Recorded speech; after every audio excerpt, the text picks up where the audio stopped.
Hi అండి, welcome back to one more mini vlog. ఇదైతే శ్రావణ మాసం మొదటి మంగళవారం కదా. సో సింపుల్గా అయితే పూజ చేసుకుందాము అనుకున్నాను. సో ఇంకా 4:30 కల్లా లేచానండి. చూసారు కదా, క్లైమేట్ అయితే చాలా కూల్గా వర్షం పడుతుంది, కనిపించట్లేదు కానీ సన్నని జల్లులు అయితే స్టార్ట్ అయ్యాయి అన్నమాట.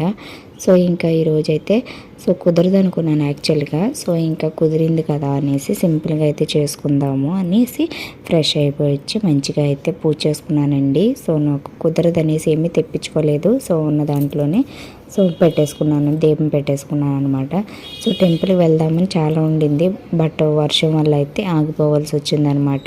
సో శ్రావణ మంగళవారం కదా, వెళ్తే బాగుండు అమ్మవారి టెంపుల్కి అని అనుకున్నాను, లేదా కుదరలేదు. సో పూజ అంతా కంప్లీట్ అయిపోయిన తర్వాత 5 మినిట్స్ అయితే ఇంక వర్షంలోకి అయితే వచ్చానండి. సో ఇప్పుడైతే వెళ్ళి ఇంకా ఫాస్ట్గా ఇంకా బ్రేక్ఫాస్ట్ ప్రిపేర్ చేయాలి, లంచ్ ప్రిపేర్ చేయాలి.